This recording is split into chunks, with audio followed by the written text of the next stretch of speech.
Good day, everyone.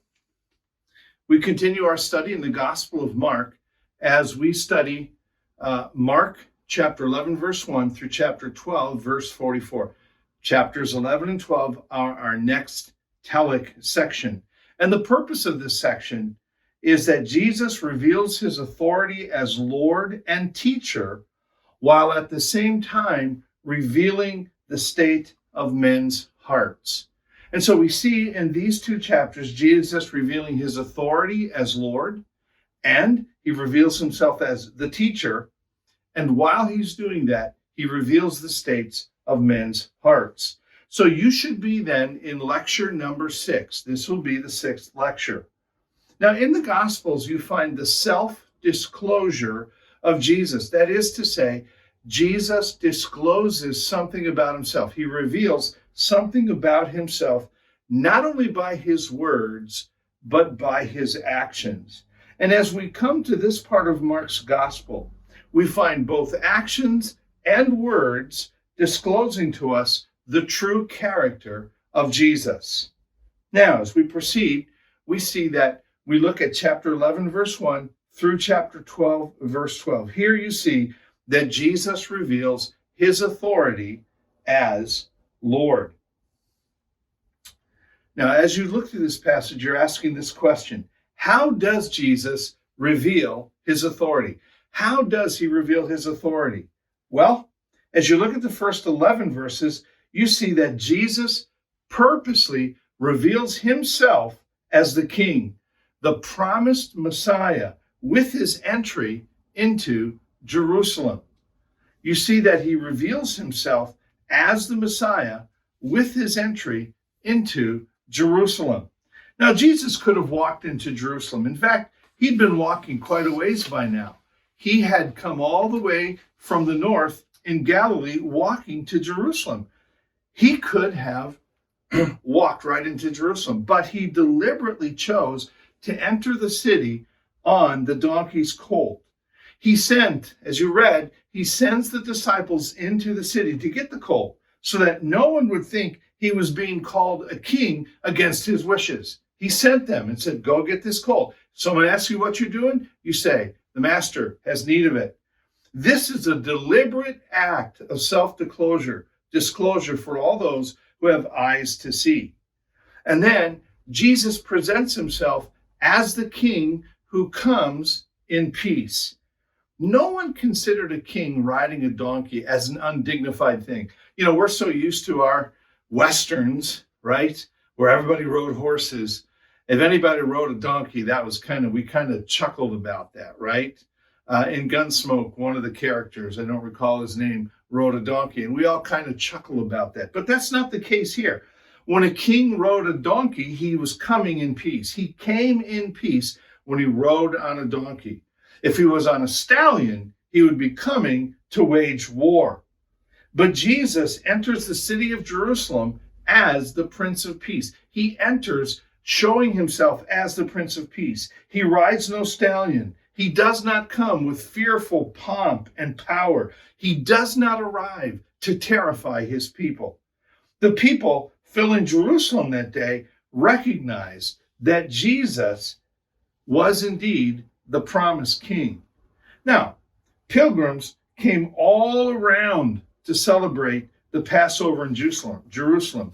They came from everything around, Galilee and the regions around there, but some, as much as if they could, would come from different parts of the world. Remember, the Jews have been dispersed over much of the world, and if they could, they would come to Jerusalem for the Passover. Well, Jesus and his disciples are coming from Galilee. They're traveling with a whole group of pilgrims. But when Jesus came over the Mount of Olives, just east of Jerusalem, and rode through the Kidron Valley, these vast crowds reached a fever pitch of messianic enthusiasm. Remember, right before this, as he's traveling with this crowd of pilgrims, you remember what happened? There's blind Bartimaeus calling out, Jesus, Son of David, heal me. Jesus, King. And so that contributes to it, no doubt. And as they come through the valley, they reach a fever pitch of messianic enthusiasm. They give Jesus the red carpet treatment. Now, when a dignitary comes and visits a country. If our president or our Secretary of State or Secretary of Defense would go to another country, as his plane would pull up, there would be a red carpet there. And that was to signify the dignity of the emissary that was coming. All right. I remember seeing that once in Romania as we taxied up to the terminal. There was another area over there with a red carpet laid out. Obviously, someone very important was coming because they had the red carpet out. We all know that saying, the red carpet treatment. Well, that's what they're doing here. As they throw down their cloaks, as they lay down those palm branches, they're giving him the red carpet treatment. They're recognizing him as a dignitary of great stature. So not only are they enthusiastic with their praises, they're enthusiastic with their actions. In these great shouts of praise to God, Hosanna, Hosanna to God in the highest, it becomes evident what they're thinking. The promised king has arrived. Praise God in the highest. Those praises come from the Psalms that talk about the king, and they would shout these praises to this king. And so Jesus reveals his authority by the way he enters Jerusalem. He comes on a donkey, disclosing to everyone around him, I'm coming as a king of peace. And the people recognize that they're shouting their praises and they're laying down all these things along the way, giving him the red carpet treatment. But Jesus also reveals his authority by cleansing the temple. Now, as you look in chapter 11, verses 12 through 25, you see this great scene of Jesus cleansing the temple. Now, again, you remember what we talked about a few weeks ago about this literary device called an inclusio. We find one in this section.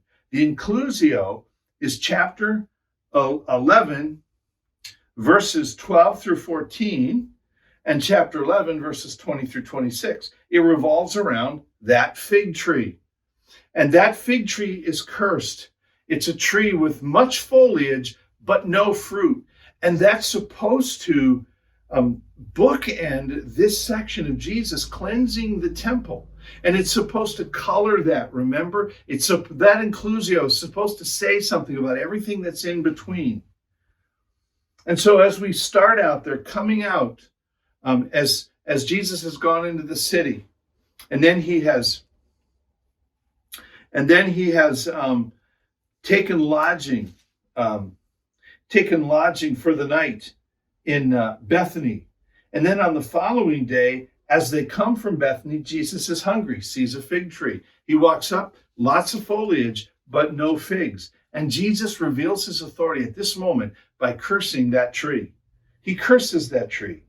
But notice especially that without apology, Jesus cleanses the temple, making utter chaos out of what was going on in these courts. Jesus reveals his authority in the pronouncement he makes regarding the worship that's going on in this place.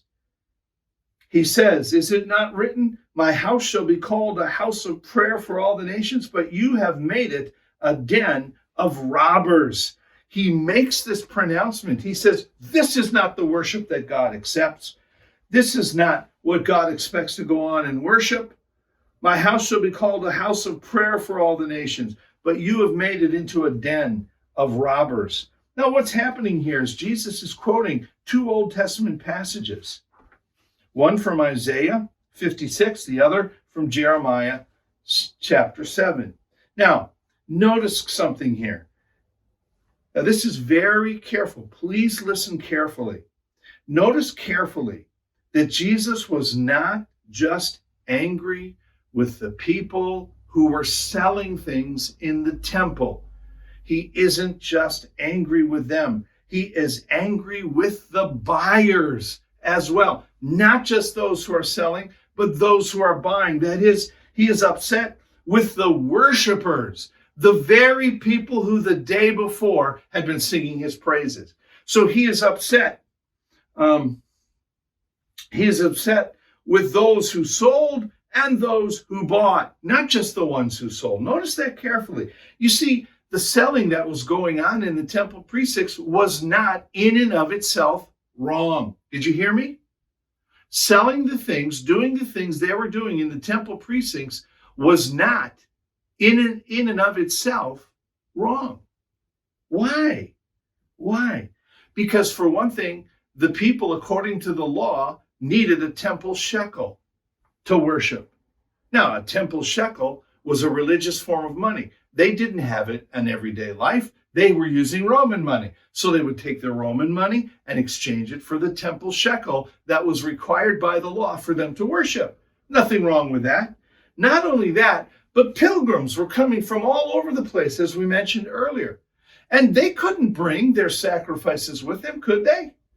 Can you imagine in a whole crowd trying to bring your lamb that you're going to sacrifice, bringing the ram, whatever you had to bring to sacrifice? What?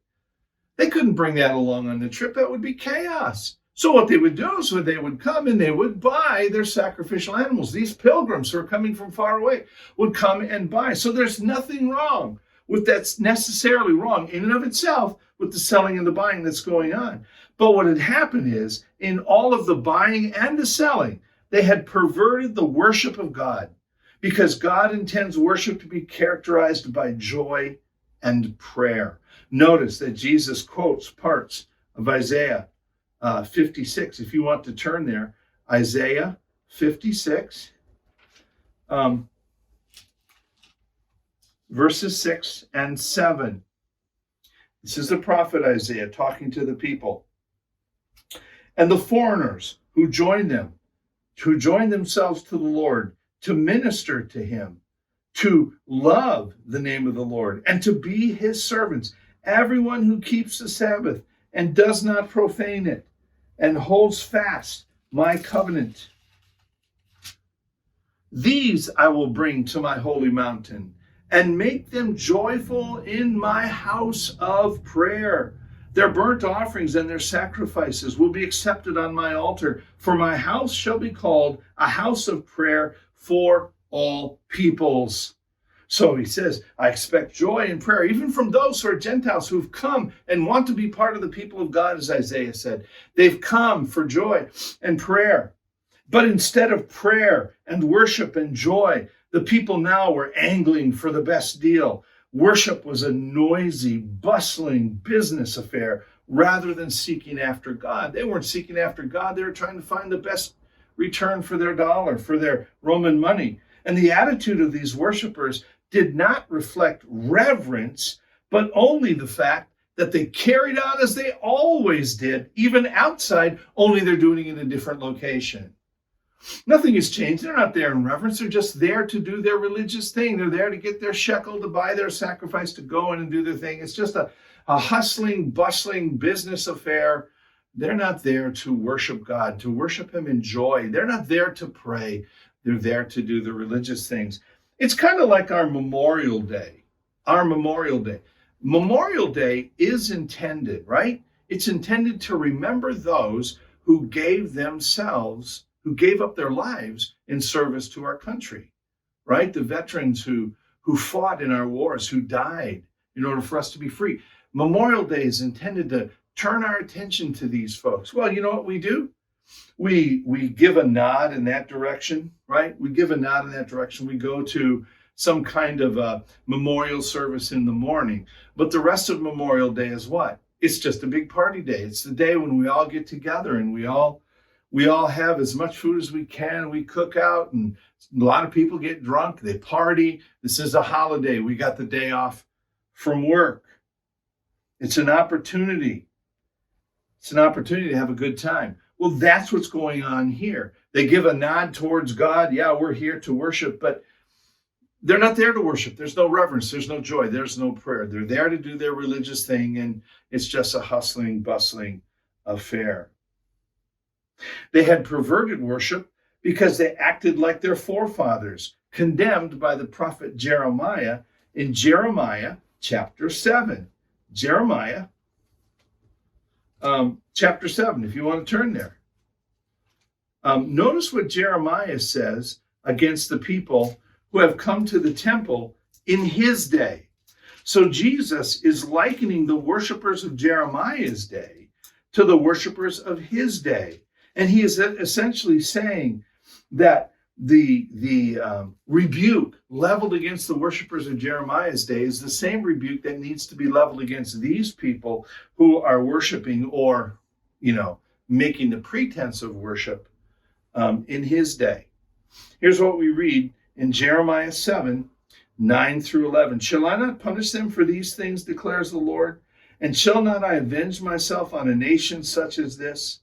I will take up weeping and wailing for the mountains, and lamentation for the pastures of the wilderness, because they are laid waste, so that no one passes through, and the lowing of cattle is not heard. Both the birds of the air and the beasts have fled and are gone. And of course, I'm reading the wrong passage. Sorry about that. I'm reading in chapter 9. We should be in Jeremiah chapter 7. I'm sorry about that. These recordings are about as true to live teaching as we can get them, and that includes me making mistakes. Jeremiah 7, verse 9. Will you steal, murder, commit adultery, swear falsely, make offerings to Baal, and go after other gods that you have not known, and then come and stand before me in this house, which is called by my name, and say, we are delivered, only to go on doing all those abominations? Has this house, which is called by my name, become a den of robbers in your eyes? Behold, I myself have seen it, declares the Lord. All right? So they're acting like their forefathers did in Jeremiah's day. And God calls them robbers because they thought they could buy off God. Now, what's going on here? He's not calling them a den of thieves because they're buying and selling. Here's what's going on. The thieves were not the business people running the concessions, but smug worshipers who lived immoral lives outside of the temple, but came to the temple for the assurance of God's love anyway, right? And Jeremiah says, you go out and you worship other gods, you live these abominable lives, and then you come to the temple and stand before me. As if, okay, I've done all these horrible things, now I'm going to cover all my bases, and I'm going to do the religious thing before God, and I'll be okay. Like thieves who kill and steal and then run to the cave for protection. These people lived immorally, and then they run to the temple and do their religious thing so that they're protected. That's what he's talking about here, right? He's talking about what's going on here. There isn't joy, there isn't worship, there isn't prayer. There's no worship going on here. And besides that, you live your abominable lives out there, and then you come to the temple and expect to worship God. You're like a bunch of thieves who run to the cave for protection. You're not worshiping me. You don't care about me, says God. That's what Jesus is condemning. That's how he reveals his authority. He makes this pronouncement as he cleanses the temple, and he tells them you're no different than your evil forefathers. Now, as you continue reading in chapter 11, verses 27 through 33, you see that Jesus reveals his authority by refusing to answer the questions of the authorities. As the religious authorities would come and they would question you, you had to respond to them. They were the religious authorities, weren't they? You had to say something. You had to answer their questions. You know how it is when you come to when someone says something to you and you refuse to respond. You're a little kid and someone says, hi, Timmy, how are you today? And you don't say anything. And your parents say, Tim, you answer Mr. Smith. You answer him. Well, when the religious authorities would ask you questions, you had to answer. Well, Jesus isn't going to play that game. Now, here's what happens. The religious authorities demand that Jesus give an answer to their question. And their question is this: by what authority do you do these things? How dare you? How dare you think you have the authority to cleanse this temple and condemn the worshipers that are here, right? How dare you do that? By what authority? So Jesus asked them a question, and he says, okay, you tell me. Before I answer your question, you answer mine. By whose authority did John baptize? Did his baptism come from God or from men? Well, that puts them in a quandary. If they say, John the Baptist was from God, then Jesus could say, well, then you ought to believe me because he pointed to me and said, I was the promised one. Well, they couldn't do that. But if they said his baptism was from men, they were afraid that the crowds, because John was popular, that the crowds would turn on them. So they said, well, we're not going to answer your question. And Jesus says, fine, I'm not going to answer yours either. And so he reveals his authority by refusing to answer the questions of the authorities. You see? Now, as you come into chapter 12, in those first 12 verses, Jesus reveals his authority by telling them the parable of the vineyard. Now, let's understand that parable. Who's the owner of the vineyard? Well, it's God. God is the owner of the vineyard. Who are the people, and what is the vineyard? Well, they represent Israel, the people of God. Who are the servants that come, that the owner keeps sending with these messages? Well, those are the prophets. They keep coming with messages. And what do they do with God's messengers? They kill them. So the owner says, well, I will send them my son. They will listen to my son because he has a great deal of authority. He is the heir of it all. They will pay attention to him. Well, they rejected the son. They rejected him too. But here's the point. The rejected son becomes the all-important capstone. Now, this comes from Psalm 118, verses 22 through 23. Psalm 118, if you want to turn there, the 118th Psalm, verses 22 and 23.